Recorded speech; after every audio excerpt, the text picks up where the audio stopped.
Hi, everyone. I'm very excited to be talking to you about money today. Welcome to the Latina Connection, the space where we connect, celebrate, and empower our Latina community.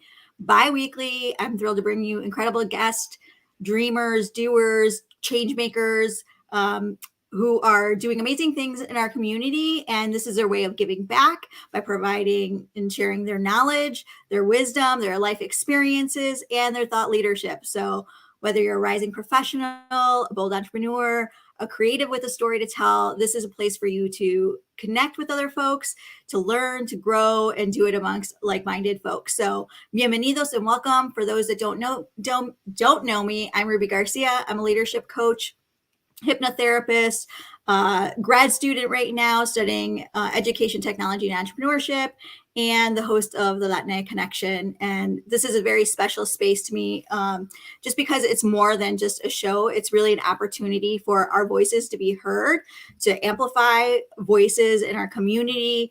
Rather than waiting to be invited to the table, we get to actually create the table and the space for ourselves. So while we're on here, I encourage you to, connect and engage. This is meant to be interactive and engaging. So if you have comments, drop those in. If you have questions, drop those in too. And if you see something that really resonates with you that someone else is saying, like, connect with them too. This is all about fostering community. So let us know where you're listening in from. And grab your cafecito or your lunch or whatever it is that you want. And we're just going to dive right in. I am really excited today because we have Giovanna, the first Gigi, also known as the first gen mentor, with us today. And she is the best-selling author of Cultura and Cash. She's a financial educator. She's a TikTok, I think you call it a Finfluencer. Insular. Yeah, I don't know if I can say that word. A finance influencer. And Gigi has written this amazing book. If you haven't gotten it yet, I want you to run it your local bookstore or wherever you purchase your books and pick it up now, because there's so much information here. And I want to just share also that we rarely see authors. We're very underrepresented when it comes to the publishing industry. So this is a great way, an easy way to support each other in this endeavor. Gigi, I'm going to start by just sharing a piece before I hand it over to you, because this is where you captured me immediately. And it was very early on in the book, because you wrote this specifically for first gen Latinas. Mm-hmm. But what really caught my eye is when you said, if you're talking to our white allies, and you said, thank you for being here and for your willingness to learn. If your whiteness is slightly offended while reading this book, then I've done my job well, because I didn't write it for the white gaze. And I hope you can push through the discomfort and learn what first gen and other marginalized communities are up against in their money journeys. So, and I say, and if you don't like this book, I have 50 other books I can recommend to you. Exactly. And this is why I wanted to bring Gigi on, because that's one of the things I really appreciate you is, like, you are who you are and you keep it very, very real. So tell us a little more about why you wrote this book, specifically focusing on the first gen experience and navigating finances. Yeah, thanks, Ruby. And thanks again for having me on. It's an honor to collaborate with you. I've been a big fan of your work for a couple years now on LinkedIn. So it's nice to be here and get to do this together. Good morning, good afternoon to everybody that's joined us. Thanks for being here. And thank you for the love, Ruby, for Cultura and Cash. I love seeing the little post-its that you had. That's when I was like, oh, somebody took the time to really, immerse themselves in the book. And I love that, because it made it all worth it. But yeah, the reason I was inspired to write this book was from reading so many money books myself, to self-teach myself financial education, but still having a lot of fights and arguments and disagreements with my family over money. And it was very confusing to me, because I said, okay, I was taught how to do money better according to these books. I read over 50 books. So I really mastered personal finance, and I had a financial plan executed for myself. But then when I tried to implement this plan with my family, so for example, if I'm like, oh, I own a budget, so I can't afford to pay for us to go out to this restaurant, or no, I can't pay for this medical emergency because I don't have the money, right? I was met with a lot of backlash from my family, and it was very confusing and hurtful. And it was then that I realized that I was operating in two money cultures, and that's why they kept clashing.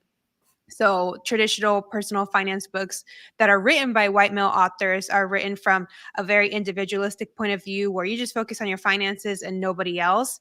That advice does not work with Latina, Latinos, Hispanic, whatever you want to call us, because we are very family oriented. We are very communal. So, the first people that we go to when we need help with money is family. So that's why it was like the typical case of like book smarts, like not being good enough for street smarts, right? For the real world. So I said, okay, I can't be the only one that's having these challenges with family as I'm trying to be better with my finances. But all the advice that's out there, all the knowledge, financial knowledge that's out there, doesn't take into account how family ties into my money experience, my family, my cultural Mhm. expectations. So I learned the hard way through lived experience what was expected of me, and also from being a content creator for the last 3 years on TikTok and talking about these taboo money topics online and hearing what my community had to say about it, about me too. I thought I was the only one. Yes, I hate that my family keeps sending money to Mexico and we barely have food in the fridge. So that made me realize there needs to be a money book with the point of view of bicultural Latina, que es de aquí y de allá, right? We're both. Mhm. Yeah, and I think that is, you know, you make it sound very easy, but there is a real process that goes behind reconciling that. And I'm assuming, I'm making an assumption here that there was a lot of unlearning that you also had to go through in your own journey in order to uh, kind of take what works over here and, in one world, and kind of create your own blend, Yeah. right? Like, Yeah. No, what is absolutely. Mhm. yeah, I mean, I think I think that's a challenge for a lot of us, whether it is in our finances, whether it's in our home life, whether it's the way that we show up at work, is like, that, how do we take the best of both worlds and then integrate it so that we can, show up our best, do our best work, make a difference in the world. Yeah. Yeah. There's definitely a lot of unlearnings, a lot of mindset works that even first needs to happen before you're really truly ready to tackle your money journey. So that's why the way that the book is structured, the first two chapters are in exposing how our money experience is very different as the children of immigrants than your typical white middle class American who doesn't have those struggles of having those immigrant roots. Maybe they're immigrants, the immigrants in their family were maybe like 4 or 5 generations ago. So they don't Mhm. feel the struggle of what it is to live in an immigrant household, right? So yeah, there's a lot of unlearning. There's so much taboo around money in our cultura. This whole concept of money is evil, money makes you greedy. No se habla de dinero because otherwise eres una interesada, or just complete like a feeling of just giving up of like, what's the point of trying to do better with money? It's not like I can take it to the grave, so let me just live it up right now. A lot of scarcity mindset because that's all our family knew, just barely having enough to scrape by, thinking what's the point, like I no matter how hard I work I still can barely get by. But it's very important for us to understand as first generation professionals that even that's what we experienced living at home, by having the privilege to seek a higher education and work these white collar jobs, we now have the ability to build wealth. And that's what our parents wanted for us. When they came here and they said they wanted a better life for us, that's exactly what they wanted us. They didn't want us to come here and live paycheck to paycheck. We did it on their backs, right? By them living to paycheck, them leaving everything they knew. Now we have the ability to build more for ourselves, but we have to be aware of, again, what worked for your parents it's not necessarily going to work for you. And if anything, it can actually hurt you in your money journey. Yeah. So can we dive into that a little more? What are some of the misconceptions or some of the barriers that you think that that most first gen professionals or Latina in our community need to be familiar with in order to really start to unpack this? Yeah, I think a big one is this notion that the stock market is risky. I see that our family tends to push us towards home ownership. Like, no, don't mess with the stock market. You don't know what it is. And, a home, it's visible, it's tangible. You can live inside it. It's real, right? So I had that push for a long time from my family in my mid 20s of like, hey, it's time to settle down and start buying a home. And they didn't understand that that wasn't attainable for me living in Southern California and really working on a meager salary. Mhm. And I've tried to explain to them, actually, I am investing in my future, but it's not the way that you're used to seeing. It's through investing in the stock market. And even to get to that point where we feel comfortable investing our money in the stock market is a big barrier. And that's why I focus a lot of the work that I do as a former investment professional into making the stock market less scary. I encourage people to think that if they have a 401k at work, a 403b, you are an investor. Own up to that. Mhm. People think that they have to be actively trading stocks in front of black Bloomberg screens to be considered investors, but that's one type of investing. But by you simply having a 401k that you're adding money to at your work, you are already an investor and you should own that. Yeah, definitely. I know I have a 11-year-old, and he already came and asked me. He of course loves 11-year-old loves YouTube, so that's where he gets all of his information, right? But he said came to me recently and he said, "Mom, I want to learn how to invest. What does investing mean? I just know that I can make money and I can make more money, and so help me do that." So I'm going to use your book as part of the guidance there too. And we were looking at. I know there's some like apps, where I can give him a little, allowance and have him um, together really learn, because it's not an area that I'm particularly well versed in either. But I thought, what a great motivation to like dive into this. But I love how his young mind. I mean, for kids it's different, right? But it's like there's no fear there. He's just like, I want to learn. How do I learn? Can you teach me how to do this? I was like, okay. Oh, Yeah, and that's because of early exposure, right? Early exposure through the power of social media to be able to get access to this information that for a long time has been, a secret for the one percenters or the wealthy of this country. So I love that social media allows us to democratize this very important information. And you said your kid's 11 and he's yeah, already he's like, 11. that's awesome. Yeah. Now he's old enough where he can see the benefits. And yeah, if you get him on a plan where it's like, all right, you want to start working your first, part-time job while in high school, all that money, let's put it into a Roth and he'll really be set up for life. Yeah. Yeah, It's I mean, funny I too wish. because Mhm. he has a savings account, and I tell him, you leave it in there so it'll grow interest. And he's like, Mom, I'm not making very much off of this. I don't see the point. Yeah, yeah, smart kid. I like where his mind's going. I love it. Well, one of the things that you really talked about too in the opening, and really its basis book, is the bicultural experience. How do you think some of our culture really influences our decisions and the way that we interact with money? I mean, our culture, the way our family raised us, define who we are today, unless we do a lot of that unlearning to become somebody else, right? So it very much impacts how we navigate with money, how we make career choices. I know for me, for example, my family always had this expectation that I would be nearby. So they live in Mexico, Mexicali, Baja California. I lived in San Diego for most of my 20s, which is only a 2-hour drive away. And that was so far away. But at least I got to see them once a month. Now I'm in Chicago. I see them once a year. I'm really far away. But I'm glad that I release that because staying in San Diego really hurt my career opportunities and my finances because the cost of living was so expensive and the career opportunities for my job in investment management were very limited. Mhm. San Diego is great for like biotech jobs or different industries. Hayo Latino, but Yeah. but not necessarily for the investment field. So as soon as I release that expectation of that I have to be close to family, living close proximity to family, I really have bloomed. And I know it's not for everybody. Some people look forward to their weekly carne asadas with their family. And of course, I miss them. I wish I saw them more often, but I've really been able to, again, flourish and thrive as I've been further away from family and had the space to kind of develop my own values, spend my time how I want to, and not necessarily according to the family agenda. What else? I mean, yeah, I mean, expectations that we are our parents' retirement plan definitely affects our finances, because instead of just focusing on our own individual finances, we have to think about others, right? That's very common because, again, we're very family oriented, very communal. If there's any sort of financial emergencies, we're the ones that are asked to support because we're the ones that quote unquote made it because we got this fancy office job.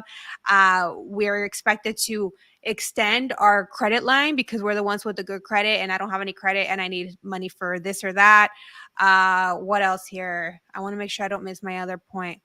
And yeah, all these things affect our money journey. While other people just get the privilege of just focusing on themselves, building for future generations, whether that's their children or whether that's nieces because they want to be the rich auntie, we are always looking back and bringing those along with us. But that does come at the toll of our own finances. Lastly, I want to add in my book, I added this section. I was really scared to add it.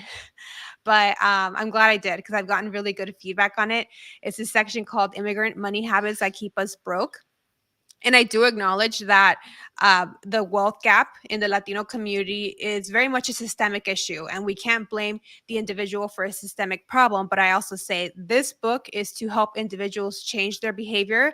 So let's be real and talk about some of these money behaviors that aren't serving us. And they're just seen as, well, this is part of being Mexican, this is part of being a Mhm. Latino. And one of them being overspending on parties. I don't know how Oh, you grew up, yes, Ruby. yes, Yeah. yes. Yeah, With but the I show an example. quinceañeras and, Yeah, the oh, quinceañeras, yeah. the bautizos. I'm thinking about my niece who, when she turned 3, yeah, they had this big old party, and it's, of course, it's beautiful and it's Instagrammable. But what I say is, unless you have a Kardashian budget, you shouldn't be having this Kardashian style parties, right? And it's instead smarter to put that money towards the kid's future, right? Towards like a college savings account or something that's going to matter to her future, because memories are nice. And I'm not saying we should just scratch parties altogether, but we need to learn how to have more budget friendly parties to still be able to celebrate those milestones without harming our finances or without harming the ability to build for our future. Yeah. And it's actually a part that I highlighted because in that, when you're talking about that immigrant mindset, you talk about like the hard work equals money, right? That there's this assumption that just because if you work hard that you're going to make money. And that's something I often think about because sometimes I think Latinos I feel like we're addicted to the struggle Yeah, sometimes, that's right? how we know. Yeah, Yeah. because we're like, I mean, we're known for being kind of like hustlers, making it happen, like, hardworking. And that is, and then when you work hard, and what I often hear, especially as a coach, what I often hear is about specifically Latinas who work really hard, but then aren't getting the recognition and pay that they, deserve. I've been there. Yeah, yeah. I think most of us have it at some point. With and you talk about your family, and I think this is one of the things I was really wanting to get into because um, we are such a collective culture, and it really is hard to say no to our family for many of us, right? Or I can't. Can you speak to a little more about like how do we go about, like, many of us feel responsible for our family members, whether it be, our parents or extended family. How do we kind of set boundaries, set expectations and set boundaries, and then maintain those boundaries? Yeah. And I think the question we had talked about is how to overcome that visceral feeling of guilt, right? Yes, first gen guilt, right? Yeah. Yeah.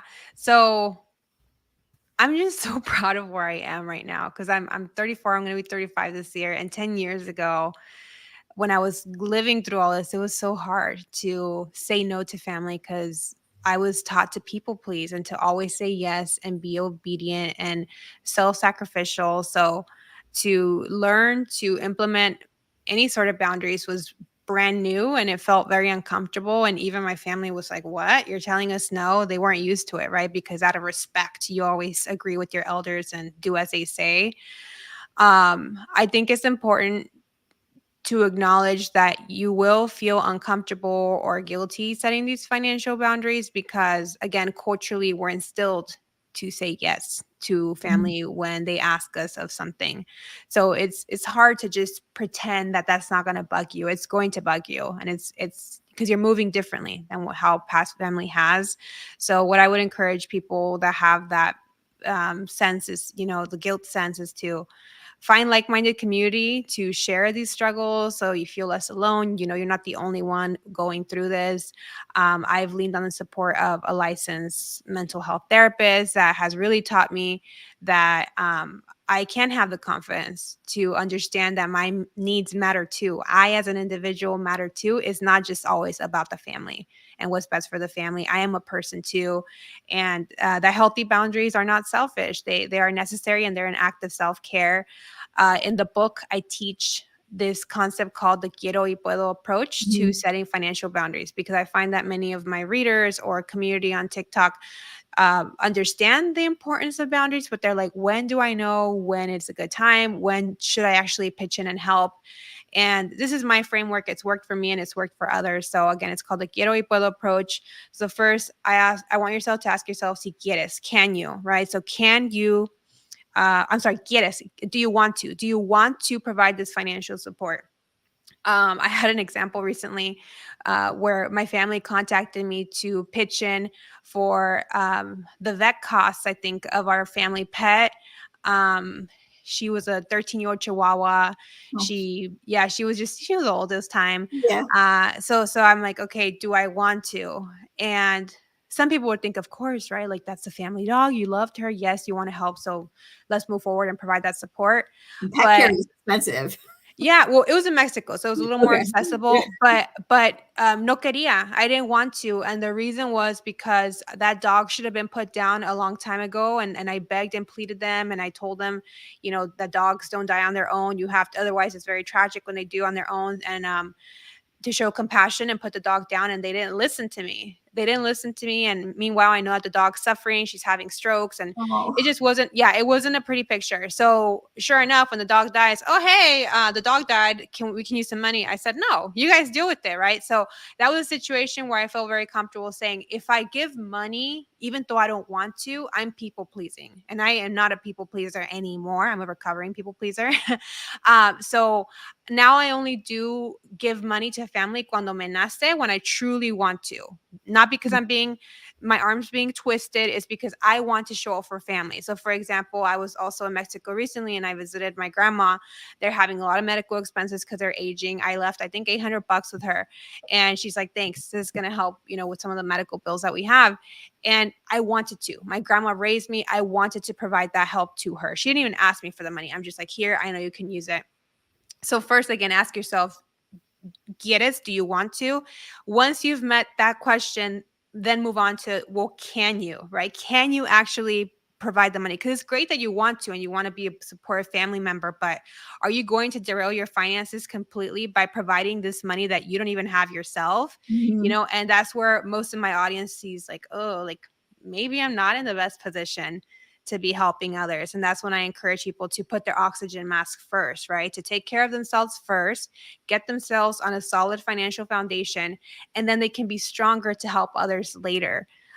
So yeah, that's when boundaries come into play. So instead of just saying, yes, I will give you the $500 that you need, you instead say, hey, I'm having a tough time with finances myself. I would love to support you, but I can't support you in that way. How about I pitch in with $100, right? So there's layers to how you can provide support. So whether that's less money, whether it's the $500 on a loan, but you're comfortable maybe not getting that money back, whether it's saying I cannot provide any financial support, but what I can do is I can help you access resources. I can do some internet research to see how we can get this paid. Or you can help with your time, with yeah. what I Show up. yeah, that's what I did with my mom when her husband was dying a few years ago. I went to her house. I did not give her money for the medical expenses because I'm like, this is not my father. I have my own father to worry about. So instead, I went to the house for a week. I cleaned the house. I cooked. I bought groceries. I drove her back and forth to the hospital. So that's my time and labor. That matters too. So there's different ways to show up with family that don't necessarily just mean saying yes to the first ask that you get. Yeah. And what I really hear in your share too is it's it's not just about like establishing those boundaries with others, but it's about like honoring your own boundaries, right? Like there's a lot of Yeah. self-care that goes into that to say like, how is this going to make me feel? Am I you mentioned people pleasing. Am I doing this to satisfy the needs of someone else so they're not going to be like angry Over or my own. or like calling me? I know in the book that you talk about like how they might say like eres muy Not coda, gonna see that. Yeah. yeah, I'm not going to see that, you're just being greedy or don't want to. But it's really about honoring yourself first, and so that way when you do decide to say yes, you're really doing it out of a place of out of wanting to, Abundance. right? Like Yeah, abundance wanting and to. love, and like I get to do this amazing thing for For for somebody I whoever. love. Yeah, Hmm. exactly. In the book too, you talk a little bit about your mom taking your Toyota Corolla.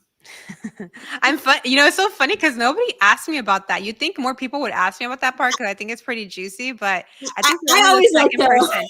I Yeah, always like that. let's go. Well, because you know what? Like this is the real talk, right? We don't really Yeah, talk about these situations, especially within our own family, especially when,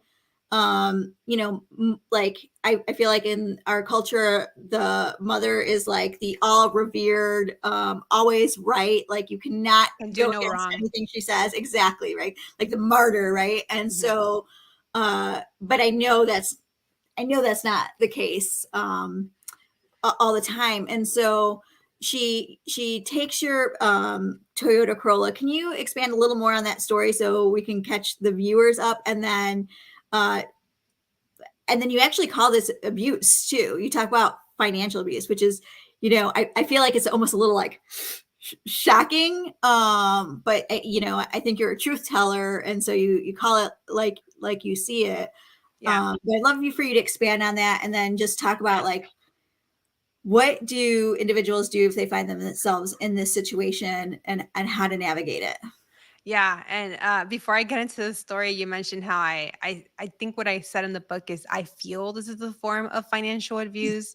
I Thank actually you. wanted to say I this is a form of financial abuse, but I consulted with a lawyer because I didn't get a release from my mother to write this book. That just made it less suable by using the different language.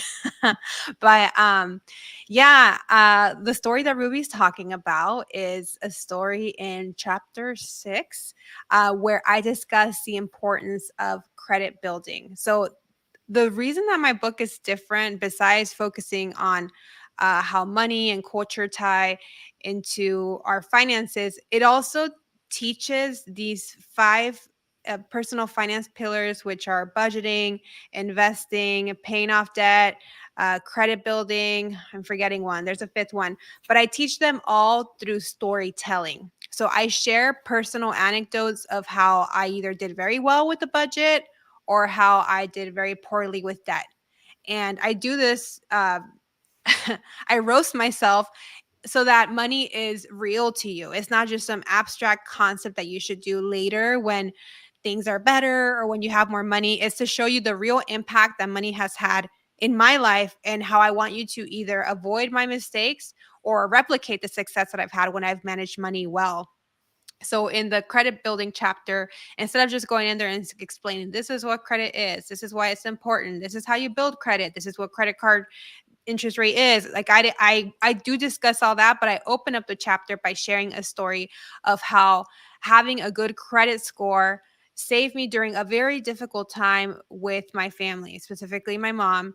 And the story that I share in the book is that when I was 17 years old, again, teenager and a child, she bought me a car for me to use to go to community college and for me to go to my first job. Because where I live, we couldn't rely on public transportation. It just wasn't efficient.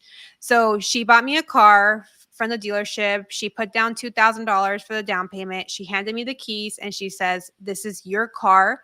I cannot afford to pay it because I have my own car payment, but you're going to start working part time and you're going to have money to make the payments on the car. So I want you to be responsible for the car insurance, gas, maintenance, anything car related. I just help you by using my credit line to help you on with the down payment." And I was so thankful. I mean, I was a 17-year-old kid. It's funny because I don't know if you know now, but kids nowadays don't like to drive. They just Uber everywhere. It was so true. My son today, he was going to miss the bus. He said, "That's okay. I'll just call Uber." Yeah, no, I mean, Uber did not exist back in my day, not the way that it does right now. So if you did not have a car, you had no freedom. So you were excited at that age to have a car and have a way to get around and be more independent. So of course I jumped at the chance and I said, yeah, don't worry, mom. I'll use the money that I'm earning from my part-time job as a waitress to pay for these car expenses. This car is my responsibility. And I did that. I fulfilled that part of my agreement to her for 4.5 years. It was a 6 year car loan. So I still had about a year and a half left on the car loan. Again, making every single payment on time, taking care of the insurance, everything. She and I had a disagreement over my brother. I'll let you read that part for the book because I think that's just juicy how that all happened. But basically, my brother and I had a disagreement, and my brother is the favorite. So to retaliate, my mom said, "Hey, if you don't do right by your brother, I'm going to take your car away." Which I thought was really cruel because, again, for 4.5 years, I've been juggling full time school and always a part time job to be able to pay for this car. And she knew I needed the car to get to work and to live my independent life in LA, where in LA, again, the public transportation is not efficient. That's where I was living at the time. And luckily, I talked to a friend who at the moment, shout out to Anton.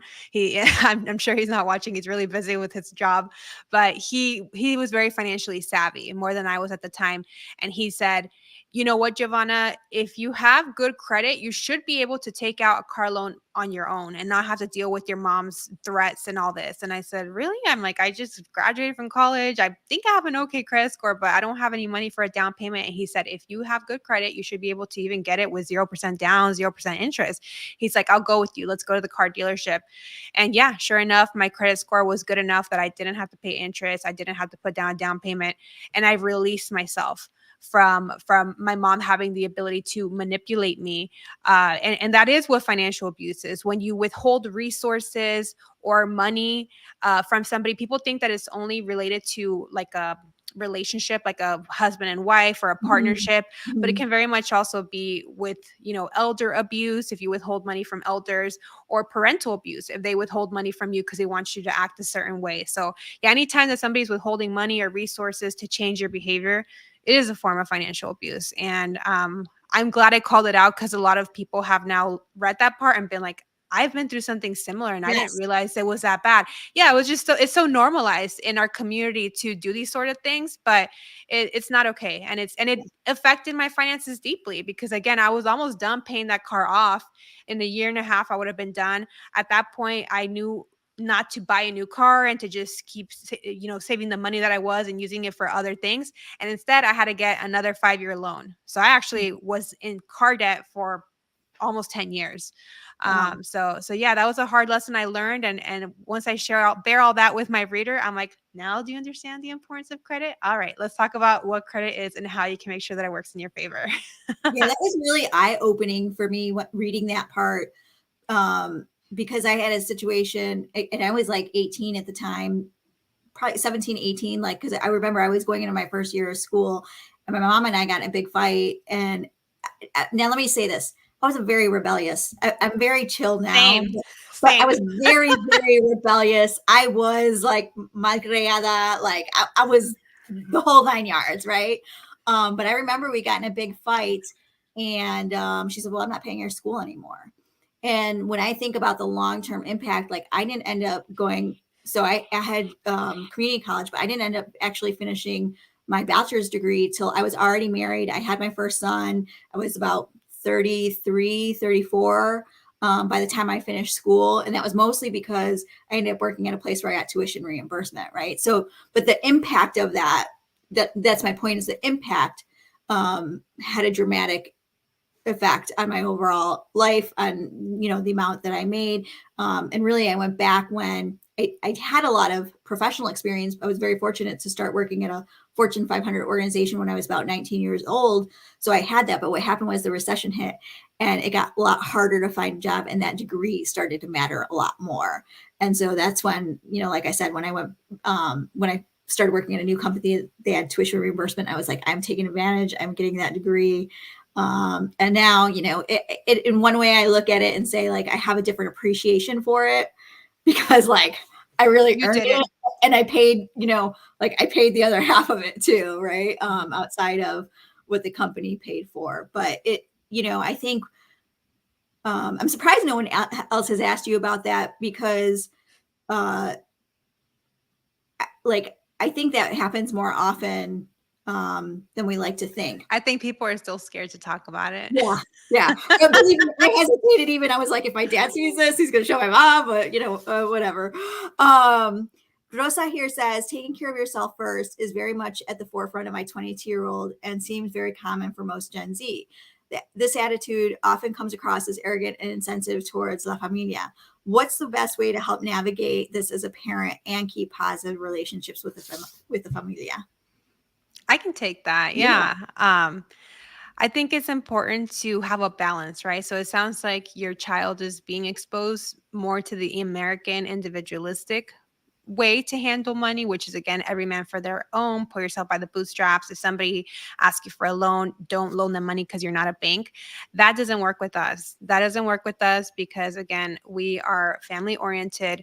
So I think it's a good opportunity to have that discussion with your child where, hey, this is how gringos or Americans do money.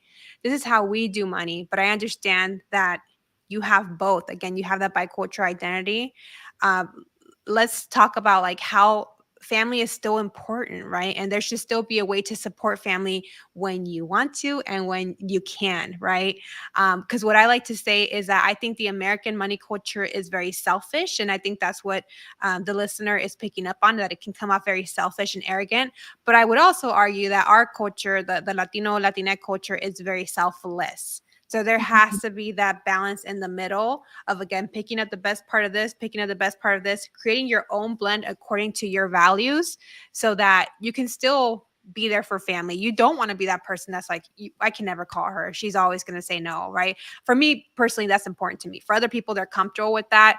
So it just depends on your children's values. I wonder how old. They said 22, 22. 22. Yeah, I was Yeah, 22. yeah. Yeah, exactly. Yeah. So Exactly. I hope that's helpful. Let me know if you want me to expand on that. But I Yeah. think it's just a good, for me, what helped me be more compassionate and more giving to my family, even though the money bugs were telling me to just focus on my own journey, was learning the poverty that my grandparents lived in.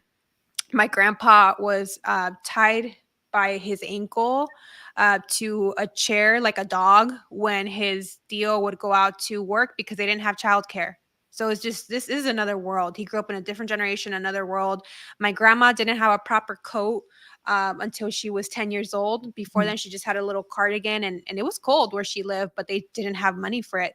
So learning how much they had to go through makes me want to support. I want menace. I want to do it. And maybe again, it's a good opportunity to share those stories of those hardships. Again, not to say you owe them, but to kind of reflect on what our ancestors have done for us and how, if we have the privilege and the ability and the willingness to do it, we should support if we can.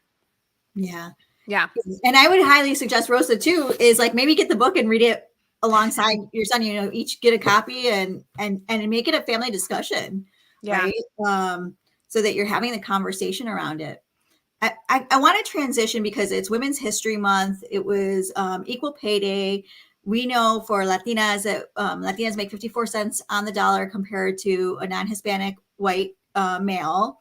And over our lifetimes, I think it's like 1.2 billion that we lose. We also live longer. So you talk about, you There's a mentioned pink tax. yeah, and not to mention if you're an immigrant, if you are a parent, like there's all these other things that could impact, the amount of pay. And so you talk about the Latina pay gap. What kind of actions can we take to close this gap? Yeah, I think we need to normalize money discussions at work. You're federally protected uh, for doing that. You cannot lose your job for discussing your compensation with colleagues. I know some colleagues, depending on how close or not close you are to them, they may not feel as comfortable sharing, but I found this hack that usually works. I like to ask my white male colleagues when they're departing the firm what they were earning or their salary history. And I find that they're more willing to share when they're with one foot out the door, because they're like, it doesn't matter, I'm leaving here, right? I'm going to greener pastures. And they will spill the beans. One time I asked this guy, just what are you currently making? And he took the time to tell me his salary history. So he said, when I had this job, this is what I was making. Then I got a promotion and I made this much. And just having that insight into what the company is paying and what kind of budgets they have available is really helpful. Also, taking ownership of your career. Don't assume that your manager knows that you want to get promoted. To me, it's never made sense that you have to tell them. You would just think everybody knows that we're here to make more money. But the way that corporate America works is you have to let them know explicitly, I am interested in growing with this company and taking the next position up. What steps do I need to take to get there? What milestones do I need to hit to get me to that next level? And if you have a good boss, they will work on a plan to have you achieve those milestones and work towards that promotion to eventually get you to earn more money. And if you try all these things and you still feel that you're being undervalued, overlooked, underpaid, leave. Yes. Have the courage to leave. There's so many women that are just like, well, this job gives me job flexibility, a work life balance. There's a lot of jobs that can give you work life balance and pay you well. Yeah. So once I became comfortable with, like, you know what, if I'm not seeing growth in 2 to 3 years, this place doesn't care about me, even though I'm putting in the time. And knowing when it was time to leave. And my old firm too, there were a lot of colleagues that were there for 10 years. And the loyalty doesn't pay anymore. It used to back in Yeah. the day, right? When people had pensions, and that's why it made sense to stay loyal to the same company because your pension relied on it. But now that pensions are almost like a thing that only exists for government employees, and our retirement is left completely to us by investing in a Roth IRA or a 401k or a 403b. We have that flexibility to switch jobs, and we should, so that we can continue to go up in pay and be paid market value. Because when you stay at the same company for a long time, unless there's a lot of growth opportunities, your your salary will stay still, Yeah, unfortunately. you're going to get maybe like 3% Yeah, compared to, jumping and getting 10 to 20%. You know exactly. what I mean? So you're better off moving these days. And believe me, your company is, once you give that notice, they're already posting for your position. Yeah. And it's not worth them, staying in an environment that doesn't appreciate you and is overlooking you. You're better off finding a new opportunity. So And also, I like to chime in, and I know a lot of it too is we get comfortable, right? We know the job like the back of our hand. We know the office politics, and you're just like, oh, I don't want to restart and have to learn somewhere new. But the phrase I love is "con dinero baila el perro." So for me, it's like you're gonna do more work, but you're gonna get paid more, and that's how you're gonna go up the ladder if it's not gonna be through your own job. But yeah, if you have a job where you have a great boss and that's on the same page with you and is working to get you up the ladder, stay there, right? That means that's rare. That's rare. You have a good boss and stick around. But if you're not seeing any growth, I wasted so many years just thinking, oh, I have to work harder. That's why I haven't got promoted. No, I was working plenty hard. They just didn't value me. yeah, yep, exactly. So I know you mentioned your why for achieving financial freedom when you quit your 9 to 5 back during the recessions, so you could travel, and Yeah. now you have this best-selling book published, and I'm wondering what has changed since then, and what's in the future for you. Yeah. So when I first started my money journey, I was a part of the FIRE movement. For anybody that isn't familiar with the FIRE movement, it stands for Financial Independence Retire Early. So it's a community of money nerds that uh, invest aggressively towards their retirement, so they retire well before the traditional retirement age of 65 or 70. So that was a big motivator for me, but also building enough savings so that in my early 30s I'd be able to take a 1 year sabbatical from corporate America to be able to travel the world while young. And I was about 2/3 of my way there, while still, again, investing aggressively. I think I was saving 30 or investing 35 to 40% of my income, just for people to understand what that means. Fidelity Investments recommends that for you to have a fruitful retirement, to invest 15% of your income. Again, I was doing 45 because I just knew I Wow. wanted to I wanted to retire earlier. And what happened was the pandemic. There was no traveling. Here he is, and he's going to take care of his mama, There unless he you needs to go. go. Yes, there you Emergency. go. I love it. He's so smart. No, I love it. So, the pandemic happened, so that kind of stifled any sort of travel dreams because there was in the beginning we didn't know how long this was going to last, and it Right. ended up lasting what 3 years. Yes. so so yeah, now that I have shifted and pivoted into the work that I do, which is very much my passion. Before, the work that I did, I was good at it, but it wasn't my passion. It didn't light me up the way that this work as a financial educator does. And the funny thing that I've noticed is now that I get to do what I love for work and be paid for it, I don't feel that pressure of wanting to retire ASAP because I like what I do. So, What a big not to difference that is. it's such a big difference. And again, not to say I want to work till I'm 80. I don't have plans to work probably past age 55. Probably still want to retire at 60. But again, that's let me live life a little softly. So instead of like investing for the future, I enjoy what I'm doing. I'm making an impact in my community. I'm meeting a lot of cool people like you. So I'm enjoying the ride. I'm enjoying the ride. And instead of taking that sabbatical year, I think maybe my focus might be to live abroad for a year. Hey, that Before sounds I don't fun. Where would you go? either Spain or Italy, and I'm working on it because I have my dual citizenship. So I'm working on it behind the scenes. Before, the dream was to travel and experience new cultures. Girl, I'm old now. Like I get tired. Last time I was on vacation, I took so many naps, and that's what happens. That's why you have to take advantage when you're That's why you young to do be able to. Spain. You go on the siestas, right? Like Yeah, there's still siesta. exactly. Yeah, eat tapas, siestas, go to the beach. That's more my vibe for a year. So it has changed quite a bit, and a lot of it is because I truly enjoy the work that I do now.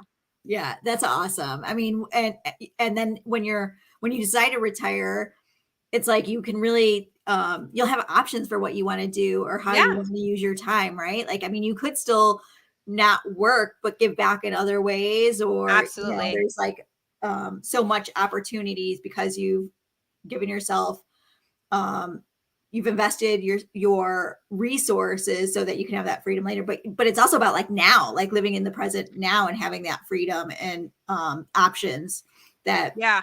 um I are had available. some health scares that made me realize the importance of now because I was so future focused. A lot of money books are very future focused and they don't really encourage enjoying the present. But yeah, I had a hysterectomy last year. My anxiety flared up. The year before, I had a couple lumps in my breast. Thank God everything was benign. But things like that are like, here I was so aggressively saving for a day that may not have come, So I'm learning to balance both and I'm enjoying life a lot more while still planning for the future. Yeah, I really hear a lot of harmony too, Gigi. Like, I don't know if that's been reflected, but like just harmony and like integrating both sides of yourself, in harmony in like your financial decisions, harmony in creating a life that works for you. So that's like a big theme of what I'm hearing and what you're saying. Yeah. And I do want to say it's a journey. Again, I'm reflecting on 25-year-old self. I had so much debt, living paycheck to paycheck. This was not my life. But I've put in the work mostly by self educating, creating a plan, having discipline, sticking to the plan, being okay with criticism, being criticized for driving an old car, even though the car was perfectly fine, being labeled a black sheep for making different money moves.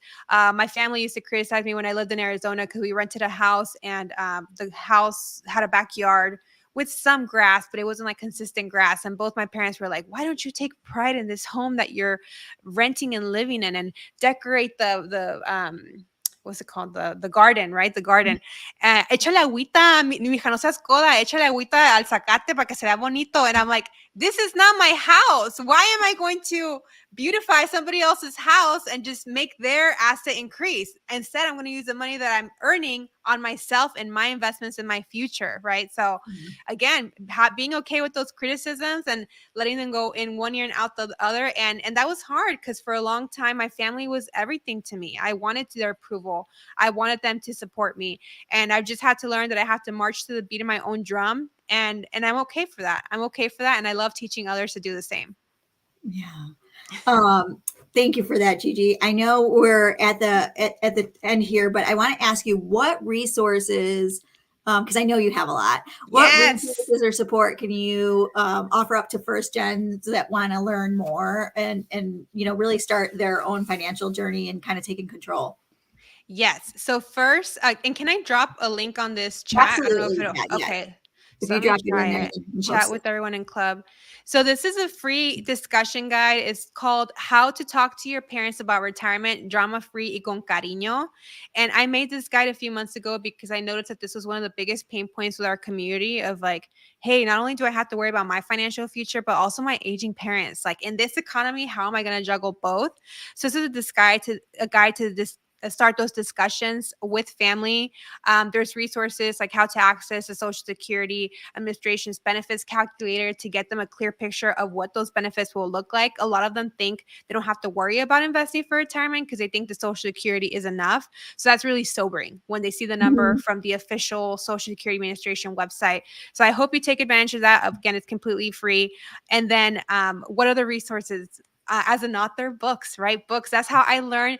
And that's why I wanted to write a book, because a book is such an accessible resource Yes. for you to learn. You can buy it for low cost, $20 or something.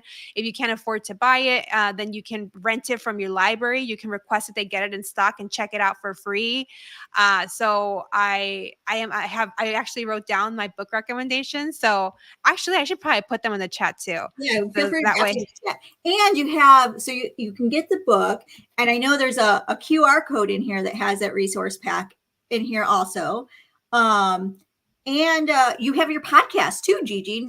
Like people can get you on your you're so podcast. kind. You're so kind. Yeah, exactly. So first, I'm gonna give some plugs for these books from these John, Latinas. when's the next one coming? Yeah, so I bought your book. When's the next one? That's so funny. Everybody keeps asking me, and I actually already have the title for the second one. Oh, Yeah, I got the domain. So I don't know when it's gonna come. I need a break from this first one. I feel like yeah. a mother that just gave birth, and I need to give my Oh, body yeah. a rest. Yeah. Yeah. I So mean, it's, yeah, this is like a whole life process, a whole yeah, thing that you it went took through. it took a lot of time, energy, To resources. So birth yeah, this. Yeah. I need a break to just kind of give this life and let people know the goodness that's packed in here. But yeah, second book will be called Cultura and Career, because I Oh, okay. teach both. Yeah, I teach both I money love and it. career. Yeah. So let's see here. But let me go through very quickly through some of the book recommendations. Again, you guys all live in a space now where there are so many BIPOC and Latina authors. When I went through my financial literacy journey in 2018, 2019, there was hardly any. All there was like the Dave Ramsey, the Tony Robbins, Susie Orman, David Bach. So it was hard to learn from authors that don't share your lived experience. And now I'm so jealous that you get to take advantage of all these resources by Latina or other BIPOC authors. So Her Dinero Matters from Jen Hemphill, Overcoming Debt, Achieving Financial Freedom by my friend Cindy Zuniga, Mind Your Money by Miss Be Helpful, aka Yaneli Espinal, my friend Janice Torres from the Yo Quiero Dinero podcast. She's very well known. She's coming out with her debut money book next month. You can pre-order it now. It's called Financially Lit. I've read it. I was an advanced reader, and it is very good. So I highly recommend that book. We also have Your Journey to Financial Freedom. That one is written by Jamila Souffrant. She is an award-winning podcast host of Your Journey to Launch podcast. It's been around for, I think, 6 years. So again, she is a veteran in this thing. Get Good with Money is a New York Times bestseller by Tiffany Aliche. So again, I'm naming Latinas and Black women that we can all learn from. And again, those experiences and their voices will resonate a lot better than these white men that I had to learn with. Oh, And absolutely. lastly, one that I'm learning right now, that I'm rereading right now, is called We Should All Be Millionaires by Rachel Rogers. Have you read that one, Ruby? I've started. I've not finished the book. It's probably one I need to pick up, but I I do have. recommend the audiobook. I recommend, because Okay. it can be kind of heavy, and so the audiobook makes it easy to just kind of power through it. But that one's great because it has an entrepreneurial angle. So as an Mhm. entrepreneur, I think Yeah. you get a lot of benefit from the mindset shifts.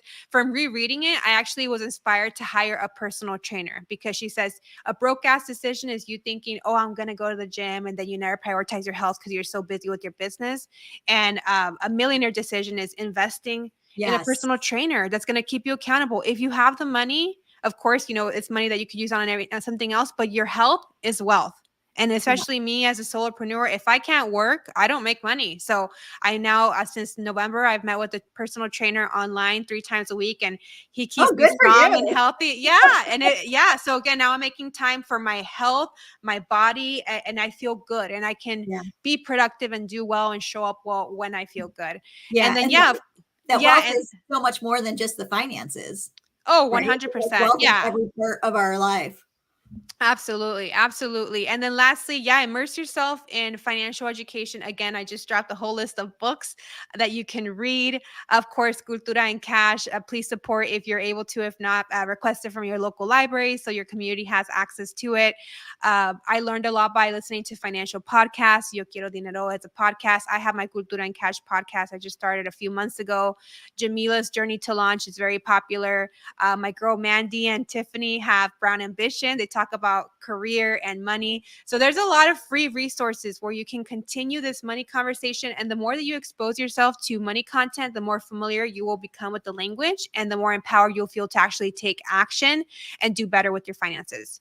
Yeah. And I'll just say, I want to give, I just want to say that I am not a financial person book. Like, like it is probably the last type of book that I'll read because I think finances have always somewhat scared me. But you made it so easy, so relatable to read. I think, you know, and you have, I won't give everything away, but like, you know, you talk about you create some archetypes Yeah. to really differentiate like people's We'll give a experiences. sneak peek. Privilege Patty, first gen, or sorry, Gina, privilege well, Patty, average Amy, and first gen Gina. Yeah. yeah. And so it was like so much easier for me to not just digest, but like I enjoyed it. Like it's, you know, there's so much storytelling that goes on, and I think we remember the stories more than we just remember the facts too. So, but it does, like, just to let everyone know, in addition to the storytelling, I mean, there is really Financial knowledge, yeah, financial education. practical Yeah. application. Money So hacks, money tips. And yeah, I like to tell people the book is 30% memoir, 70% financial education. So yeah, it's like you're learning money, how money works with a little side of cheese man. That's what I say. good cheese man there. So make sure to get your coffee. Yeah. Gigi, thank you so much for joining us today, and thank you for everyone who tuned in.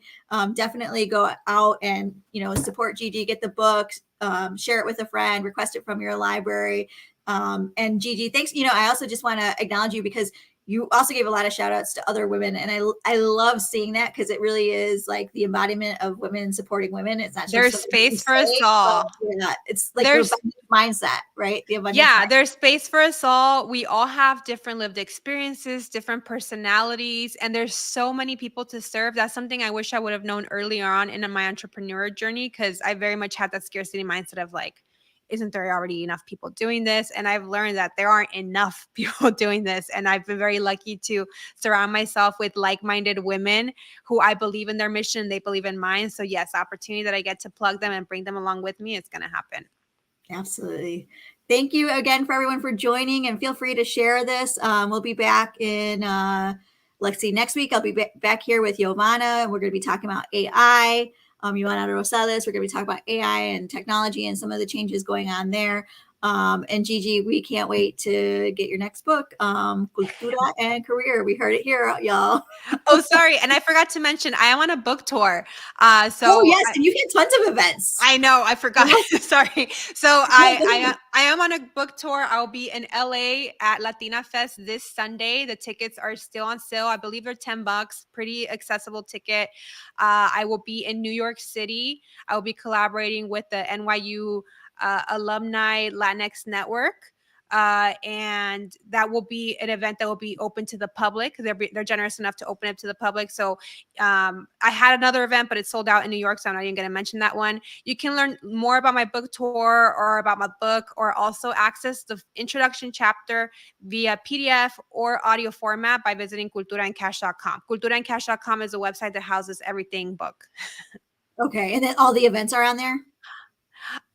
Yeah, the events are there. And Okay. I just heard somebody say Austin. I've been getting a lot of requests for Austin, Miami. What's another big one? Look at Dallas Houston. is here. Like everyone's Yeah, there's requesting you. Yeah, and I'll share with you very briefly. This book tour is being self-financed, which means that I don't have a big publisher that's paying for my travel and my lodging to visit these cities. I'm paying for it out of my own pocket.